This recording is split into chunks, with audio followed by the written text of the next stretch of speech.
Woo-wee! This Indiana Fever post trying to get people to vote for Kelsey Mitchell for the All-Star game. It did not go as planned. It did not go as planned. Let's picture this. A franchise drops what should be an easy, feel-good social media campaign, a polished graphic asking fans to vote for one of their veteran stars for the All-Star game. Standard stuff. Every team in every league does it. But instead of a wave of enthusiastic retweets and heart emojis, the comment section turns into a bonfire. Fans don't just ignore the post, they hijack it, turning it into a full-blown referendum on the offense, the coaching staff, and the entire direction of the organization.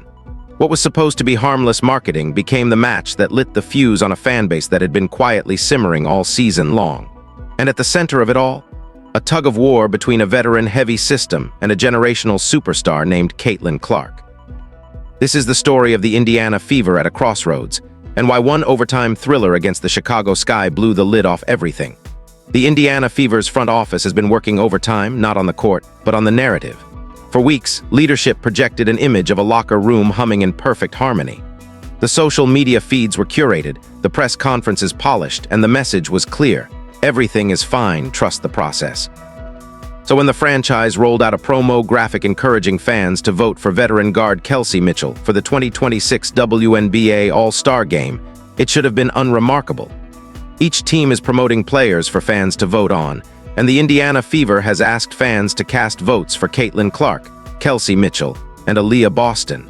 On paper, pushing for Mitchell makes complete sense.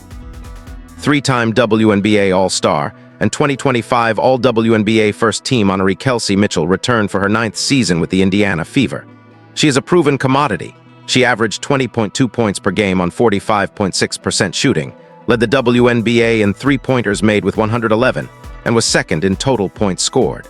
Nobody disputes that Mitchell is talented, but the timing and the tone rubbed the fanbase the wrong way.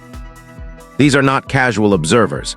Fever fans in 2026 are deeply analytical. They track possessions, study ball movement, and dissect shot selection with the intensity of a coaching staff. And what they have been seeing all season is an offense that too often grinds to a halt. When the ball sticks in isolation sets, the other four players on the floor become mannequins. The shot clock bleeds away, off-ball movement evaporates, and the possession ends in a forced, contested attempt that sucks the energy right out of the arena. So instead of rallying behind the all-star push, fans flooded the comments with razor-sharp critiques of how stagnant the offense looked during certain stretches. They didn't do it out of malice toward Mitchell. They did it because they could see, game after game, that the system was not maximizing the talent on this roster. And specifically, it was not maximizing the single most dangerous offensive weapon in the entire women's game. If the All-Star voting campaign was the spark, then the June 11 overtime game against the Chicago Sky was the explosion. Aliyah Boston had 34 points and 12 rebounds, Caitlyn Clark added 32 points and 10 assists, and the Indiana Fever beat the Chicago Sky 114-106 in overtime on Thursday night. The final score says win, but it barely begins to capture the chaos, the tension, and the controversy that unfolded inside Gainbridge Fieldhouse. The Fever came out electric. The ball was humming, the pace was fast, players were cutting and sharing and finishing, and the offense looked like the modern powerhouse everyone knows this team can be. Indiana led by as many as 19 points in the first half, but Chicago closed on a 14-2 run to get within 46-40 at halftime. Then came the third quarter meltdown. The Sky began the third quarter on a 16-7 run to take their first lead, 54-53 since it was 7-6. A Chicago team sitting at just 4 wins and 9 losses had somehow stormed all the way back. The Fever's defensive rotations were a step slow, their composure cracked, and that comfortable cushion vanished into thin air. The game became a white-knuckle, possession-by-possession battle. And then, with regulation winding down, came the gut punch. Indiana had its lead trimmed to 96-93 with 18.9 seconds left in regulation before Clark made 2 free throws for a 5-point lead. But the Fever turned it over on an inbounds pass with 5.1 seconds left, and Skylar Diggins tied it at 98 on a long three-pointer. Just like that, overtime, through every swing of momentum, through every defensive collapse and every heart-stopping Sky run, one player kept the Fever from falling off a cliff. Caitlyn Clark, the engine, the heartbeat, The reason the cameras are there in the first place delivered a masterclass. Clark had a monster game, tallying a double-double with 32 points and 10 assists. She added 7 rebounds and went 15 of 15 from the charity stripe. Read that free throw number again. 15 attempts, 15 makes, 0 misses, in a game that went to overtime. Under suffocating pressure, with every possession feeling like the last breath before a collapse, she stepped to the line again and again with the calm of someone shooting around in an empty gym. In any logical universe, this performance makes the clutch time strategy blindingly obvious. You give the ball to number 22. You let her read, react, create, and finish. She has the court vision to find the open teammate when the defense collapses, and when they don't collapse, she has the scoring gravity to make them pay. The opposing defense knows it's coming, game plans for it, and still can't stop it. The fans know it. The data knows it. And yet, in a critical late-game possession, with the stakes as high as they could possibly be, the coaching staff went a different direction. Instead of putting the ball in Clark's hands and letting her orchestrate the offense, the play was drawn up to force the ball to Mitchell in a contested spot on the floor. The defense read it like a children's book. The pass went into traffic, the possession ended in a turnover, and a golden opportunity to seal the game evaporated. Now let's pump the brakes for a moment and be fair. Late-game play calling is one of the most brutally difficult jobs in professional sports. Every opponent knows your best player is getting the ball, so sometimes you use that player's gravity as a decoy, trying to spring someone else open with misdirection. It is a legitimate strategic concept, and great coaches throughout history have used it to win championships. Stephanie White did not draw that play up to lose, but execution is everything. When a misdirection play breaks down at the most critical juncture of a game, the result is not a calm strategic debate. It is an inferno, and the execution here fell completely flat. What made this moment nuclear, though, was not the turnover itself. It was what happened immediately after. Cameras captured Caitlyn Clark's raw, unfiltered reaction, hands thrown up in visible disbelief, frustration etched across her face in a way that needed no caption. This was not the casual annoyance of a busted play. This looked like a franchise cornerstone who fundamentally disagreed with how the most important possessions of the game were being managed. Her body language on the sideline screamed disconnect, a star and a system moving in different directions. If this were a single isolated moment, you could file it away under things that happen in competitive sports and move on. Coaches make tough calls. Some work, some don't. That's the game. But the reason this particular play call detonated across social media and sports talk shows is because it doesn't stand alone. It fits perfectly into a pattern that has been developing all season. With Indiana 4-4 to begin the 2026 season, Caitlyn clearly looks more frustrated than ever, whether lashing out at the refs or getting into bench spats with her head coach, as speculation about the team's chemistry grows louder. The sideline exchanges, the substitution timing debates, the questions about who controls the offense in crunch time, these conversations are not new. They have been building brick by brick week after week.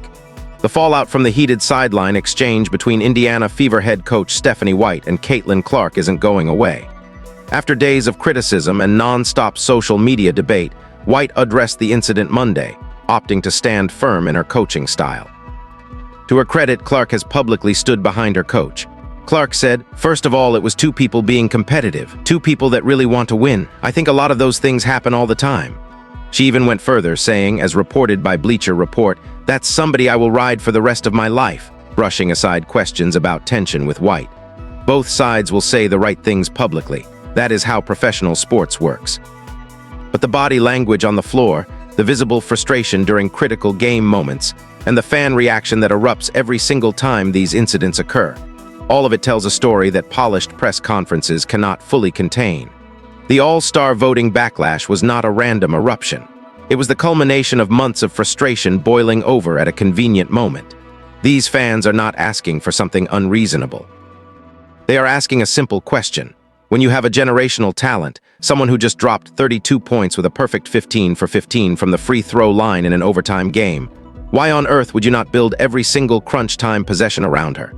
The Indiana Fever are back at .500 again. In what has been a recurring theme for the Fever, Indiana followed up an impressive win with a disappointing loss. 2 days after holding the Las Vegas Aces to their lowest point total since they moved to Vegas, the Fever suffered a setback against the Los Angeles Sparks, squandering a late lead and failing to execute on several key possessions in a narrow loss. The inconsistency is maddening for a fan base that can see the potential every single night. And that's the thing, nobody is saying Kelsey Mitchell is the problem. Clark and Mitchell are tied for the team lead in points per game at 20.3, and Indiana's big three, Clark, Aliyah Boston, and Kelsey Mitchell, combined for 85 points against the Sky. Mitchell is a bona fide star. But even the most lethal secondary scorer in the league should not be getting the ball over your franchise centerpiece when the clock is ticking under 10 seconds and the season feels like it's on the line. The Indiana Fever now face a defining question that will shape their trajectory for years to come. It is the same question that has confronted every franchise lucky enough to land a transcendent talent. Do you reshape the system around the generational player, or do you ask the generational player to conform to the system? History is littered with examples on both sides. Some legendary teams won by imposing rigid structure and demanding that superstars sacrifice for the collective. Others won by handing the keys to an extraordinary individual and telling everyone else to play off their brilliance. But the one common thread among championship organizations is this: they find ways to elevate their best player. They don't hold her back. They don't make her fight the system while simultaneously fighting the opponent. The talent is undeniably there. Caitlyn, Clark, Aliyah Boston, and Kelsey Mitchell combined for 85 points in a single game. If Clark, Boston, and Mitchell are each all named All-Stars this season, no one will be surprised. They're earning it on merit and they have the fan support they need. The puzzle pieces exist. What's missing is the picture on the box, the shared vision of how those pieces fit together when it matters most. These are fixable problems. Chemistry grows with time. Communication improves with honesty. Coaching strategies adapt when leadership is willing to listen. But the window for fixing them is not infinite. Generational talents do not stay patient forever. We have watched this movie play out across every major professional league. The slow-burning frustration, the diplomatic public statements that mask private tension, and eventually the moment where the star simply says, "I'm done fighting this." The Indiana Fever are not a broken franchise. They are a franchise with extraordinary potential that is tripping over its own internal contradictions. On one hand, they have the most talked-about player on the planet, a genuine needle mover who has elevated the entire league's visibility and revenue. On the other hand, they have a coaching philosophy and an organizational structure that sometimes seems to treat that superstar as just another cog in the machine rather than the engine that drives everything. The All-Star voting fiasco was a warning shot. The overtime controversy against the Sky was a flashing red alarm. And the pattern of visible sideline frustration from Caitlyn Clark, no matter how diplomatically she handles it in press conferences, is a blaring siren that the front office cannot afford to ignore. Great organizations see these warning signs for what they are: opportunities to adapt, communicate, and build something stronger. They sit down in closed rooms, have the hard conversations, and come out the other side with a unified plan that puts their best player in the best position to win.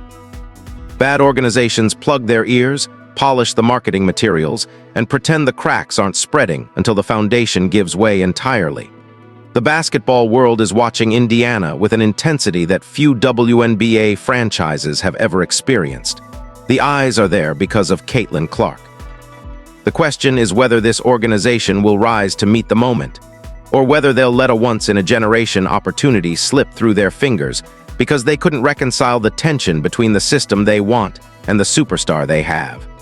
The answer to that question won't come from a social media campaign or a press conference. It will come from what happens in the final 30 seconds of the next close game, when the play is drawn up, the ball is inbounded, and the entire arena holds its breath to see whose hands it lands in. Indiana, the whole world is watching. Make the right call. So what's your take? Should the Fever hand total offensive control to Caitlyn Clark in crunch time, or is there genuine value in the structured system Stephanie White is building? Drop your thoughts below, subscribe for more deep dives, and let's keep this conversation going.